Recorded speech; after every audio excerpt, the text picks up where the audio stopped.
예, 주가는 걱정의 담벼락을 타고 오른다는 유명한 증시 격언이 있는데요. 뒷말도 있습니다. 희망의 또 사다리를 타고 내린다. 그만큼 이제 어려운 거죠. 변동성이 있는 게 주식시장인데요.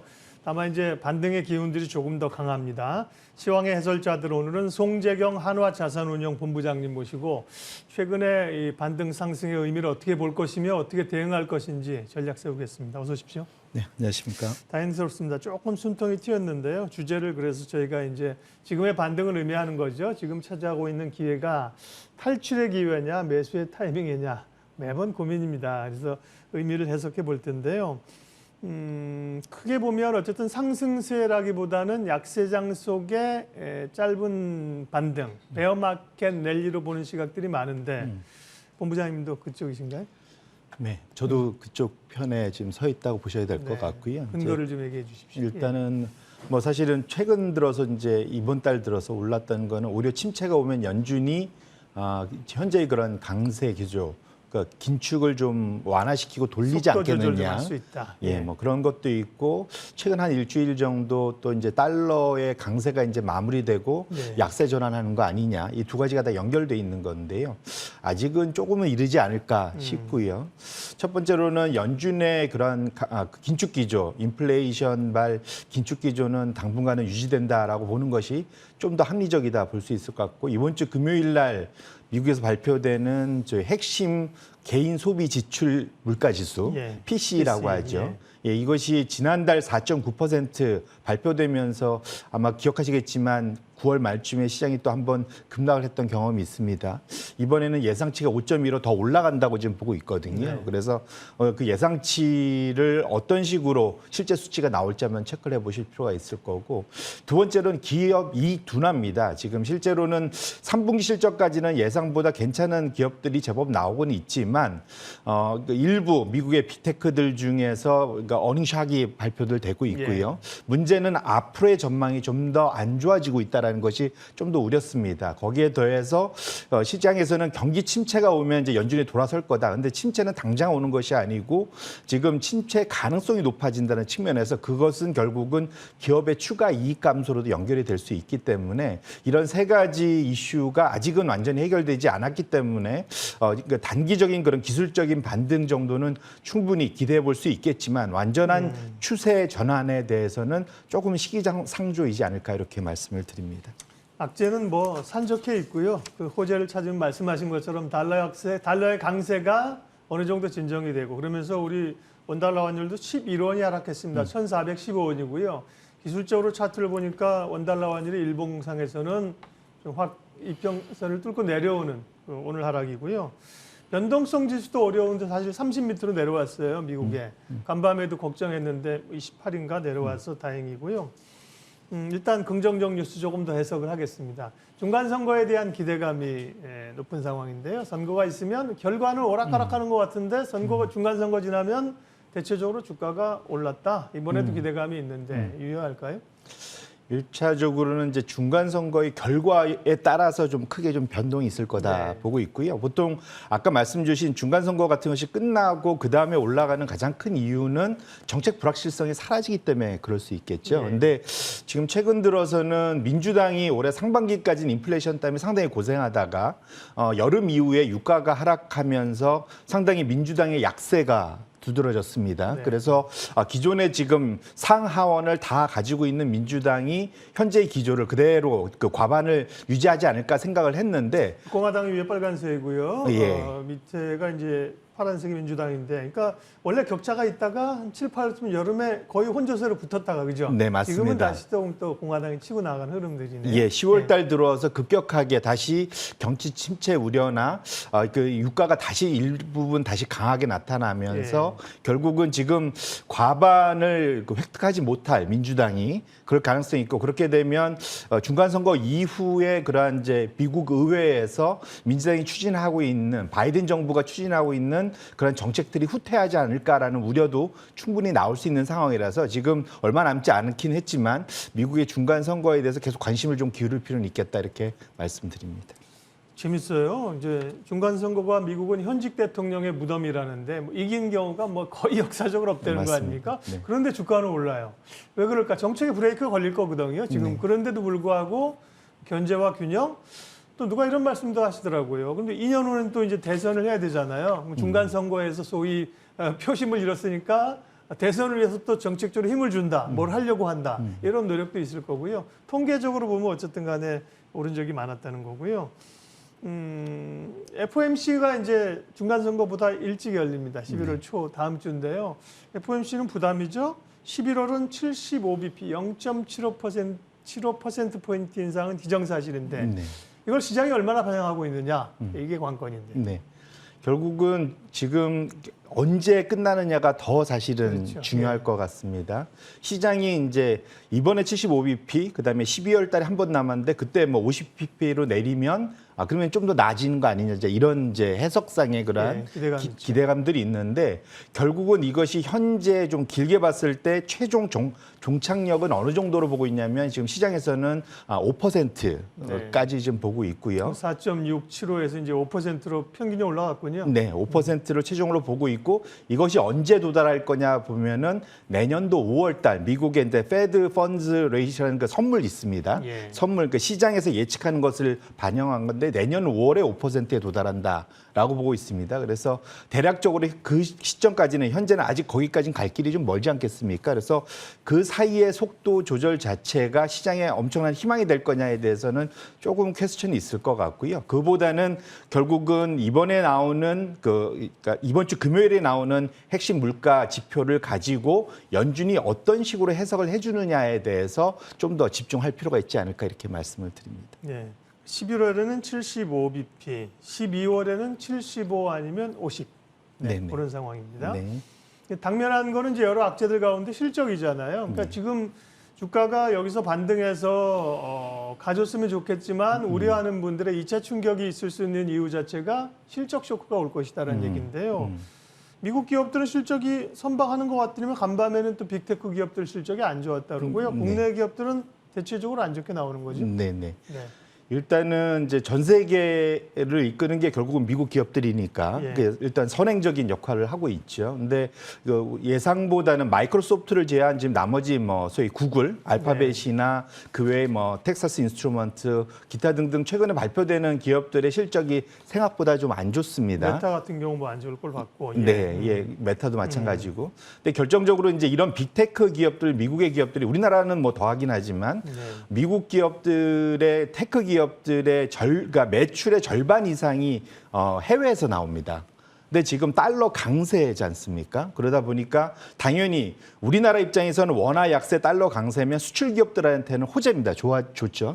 같은 것을 팔아도 돈이 더 들어오니까. 근데 미국 기업은 거꾸로인 거죠. 지금 강달러기 때문에 똑같이 팔아도 들어오는 돈이 해외에서 들어오는 돈이 달러로 바꾸면은 줄어드는 그런 역할들을 하게 되고요. 결국은 지금 연초 대비 그 달러가 한 20% 이상 올랐기 때문에 이 정도 올랐기 때문에 매출의 절반이 그냥 똑같이 놓고 보면 한 10% 감소되는 그런 역할이 나타납니다. 그래서 결국 이런 것들이 지금 달러 강세 영향이 지금 그 기업, 테크 기업들의 이익을 좀 깎아먹고 있다 보시면 좋을 것 같고요.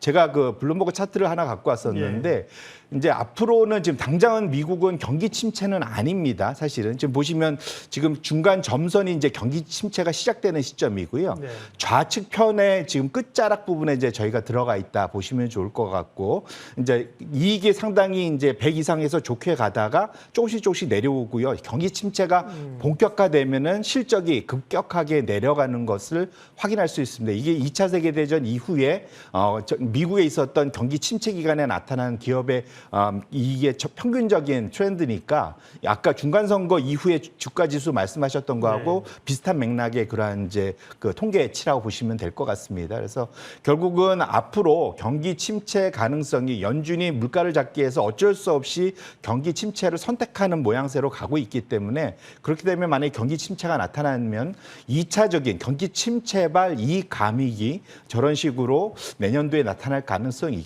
있기 때문에 그런 측면에 있어서는 지속적으로 그 투자 포트폴리오를 좀 보수적으로 가져갈 필요가 있지 않겠냐 이렇게 말씀을 드립니다. 네. 악재가 많죠. 얘기하는데도. 뭐 나온 길에 악재 하나만 더 얘기하고 투자의 기회를 찾겠습니다. 소위 뭐 레고랜드발 자금 시장의 후폭풍이 만만치 않고요. 사실은 뭐 금리 인상기에 어려움이 있을 때 뭔가 원하지 않는 노이즈가 나온 거죠. 정부는 뭐 50조 원 플러스 알파 풀겠다고 하는데 뭐 아는 것처럼 그 규모로는 사실 못 막는다. 심리를 잡으면 심리적으로는 요인이 되겠지만요. 이 금융시장의 위기, 뭐 제 IMF 얘기도 나오는데 사실 IMF는 사실 외환 위기였는데 단기 자금이 미스매칭 이런 거 있잖아요. 성격은 좀 다르지만 하지만 또 뭐 충격은 오면 비슷한 거니까요. 어떻게 보세요? 1차적으로는 그러니까 레고랜드 사태발 한 달 동안 신용 스프레드가 거의 2배 올라가는 네.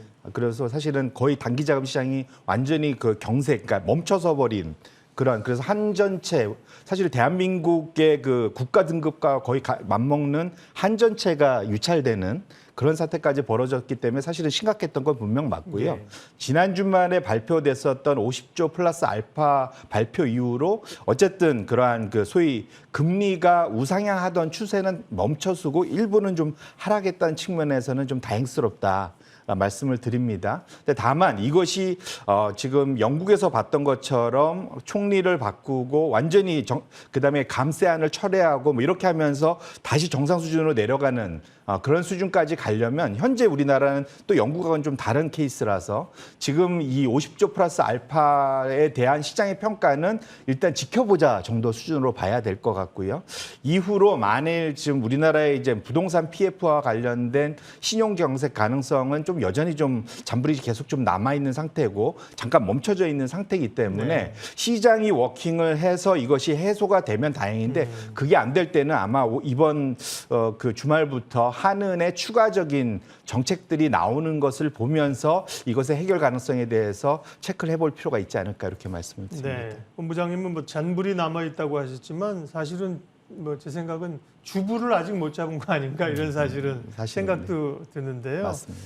그리고 어떻게 될까보다 어떻게 하느냐가 중요한 거죠. 정책의 네. 신뢰감을 심어줘야 되는 건데요. 맞습니다.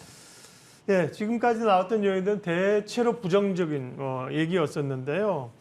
긍정적인 걸 좀 찾아보도록 할 텐데 제가 이제 긍정적인 질문들을 좀 드리면 코멘트를 좀 해주십시오. 네.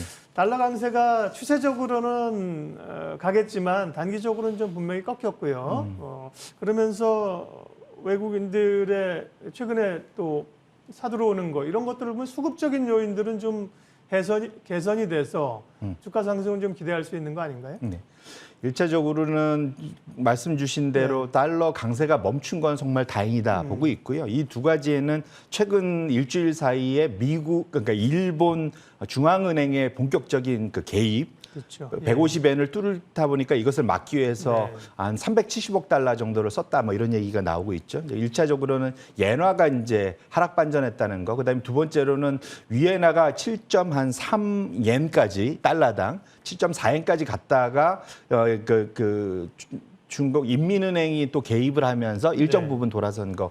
요것이 이제 결국은 전반적으로 달러 강세 기조를 좀 멈추기 위해서 좀 다행이다 말씀을 드리고 있고요. 근데 다만 이제 여기서 이제 이것이 그러니까 기간이 얼마나 갈지가 좀 중요할 것 같습니다. 뭐냐면 연준이 여기서 이제 사실은 달러가 완전 약세로 돌아서야지 나머지들이 상당히 해피해지는 케이스가 나타날 텐데, 그러니까 결국은 연준이 현재의 그런 강세 기조를 소위 긴축 기조를 적어도 이제 멈춰서고 이제 이 정도면 일단은 지켜보자라는 수준까지 금리가 올라서 마무리가 되는 시점까지는 이런 변동성이 좀 강할 것 같고, 반면에 이런 짧은 기간에서 이런 그 소위 그 달러 그 자기 나라의 자국 통화의 약세를 지키기 위해서 개입하는 요 시점은 어찌 보면 조금은 좀 테크니컬한 그런 케이스이기 때문에 거기에 대해서는 조금 그러니까 방망이를 짧게 잡고 대응을 하시는 것이 좀 맞지 않을까 이렇게 생각을 합니다. 예.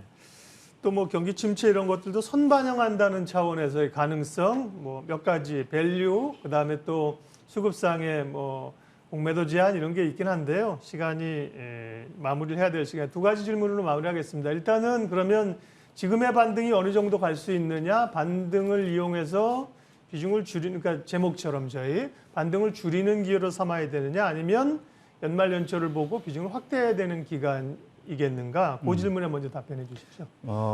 1차적으로 저라면은 이제 지금 대체적으로 연초부터 만약에 그 주식을 꽉꽉 채워서 오셨던 분들은 많은 손해를 보셨을 거고요. 그렇죠. 예. 결국은 지금 이렇게 반등 시기가 나왔을 때 이것을 만회하고 싶은 생각들이 있어서 네. 아무래도 이제 희망을 가지고 소위 이제 목표 주가를 만들고 거기에 맞춰서 플레이를 하는 경우들이 많은데 그렇게 되면 통상 그 결과는 썩 그렇게 원치 않는 결과들이 나타납니다. 네. 그래서 아직은 말씀 주신 대로 지금 곳곳에 지뢰밭이기 때문에 이런 단기 반등이 날 때마다 일정 부분은 그 현금화하는 전략들이 저는 좀 더 맞지 않을까 싶고요. 네. 만약 포트폴리오 지금부터 짜신다고 지금 생각을 한다면 지금은 경기 침체가 아직 시작은 안 됐지만 거꾸로 경기 침체가 어느 정도 마무리되지 않은 상태에서 주가가 바로 반등하기는 좀 어렵습니다. 네. 그래서 그렇게 놓고 보면 지금은 사실 보수적인 포트폴리오를 계속 가져가야 되고 그다음에 이번이 끝나고 나도 금리가 이전처럼 1, 2%대로 다시 내려올 가능성은 좀 매우 낮아 보입니다. 상당히 높은 상황에서 유지가 될 수 있기 때문에 그렇게 놓고 보면 성장주보다는 가치주에 대한 포트폴리오를 조금 더 강화하실 필요가 있을 것 같고요. 주식을 떠나서 보면은 지금 예금 금리나 소위 이제 거의 확정형으로 줄 수 있는 금리의 수준 자체가 좀 많이 올라가 있습니다. 그래서 소위 말하는 이제는 데어리스 노 얼터너티브를 해서 주식 말고는 대안이 없었다고 보면은 이제는 주식 말고도 대안들이 좀 생기고 있어서 그 두 가지를 포트폴리오를 적절하게 잘 섞어야 현재 이런 좀 어려운 난국들을 해결해 나갈 수 있지 않을까 이렇게 저는 생각을 네. 하고 있습니다. 그래도 뭐 어쨌든 주식 속에서 조금 더 대안을 마지막으로 찾아보면요. 뭐 가치주 얘기하셨는데 그래도 어려울 때 전체적으로 안 좋은 건 맞죠. 그러나 이제 올해 또 반등이 올 때는 뭐 태조 이방원으로 불리는 기업들이 좀 왔었고요. 최근에는 반도체하고 2차 전지 쪽이 강하잖아요. 제한적인 상황에서 좋게 보시는 섹터는 어디입니까? 네. 뭐 현재로는 사실은 섹터라기보다는 네. 지금 오히려 이제 스타일로 보면은 지금은 이제 연말까지 배당 시즌이 얼마 남지 않지 네, 않았습니까? 가치주, 배당주. 예, 특히 이제 배당은 지금 짧은 기간 동안 확실히 가져갈 수 있는 현금을 챙길 수 있기 때문에 네. 그렇게 놓고 보면 배당이 이번에 잘 나올 수 있는 기업들을 잘 체크하셔서 좀 투자를 하시는 것이 그거는 업종을 분분할 것 같습니다. 예. 그래서 결국은 배당을 잘 챙길 수 있는 종목이 좀 집중할 필요가 있겠다 이렇게 말씀을 드립니다. 네. 여전히 전체적으로는 아직은 좀 힘을 실기에는 시기상조다. 네. 조심스럽게 가자는 말씀으로 귀결이 되네요. 오늘 시황의 해설자들은 송재경 한화자산운용 본부장님께서 함께해 주셨습니다. 고맙습니다. 네, 고맙습니다.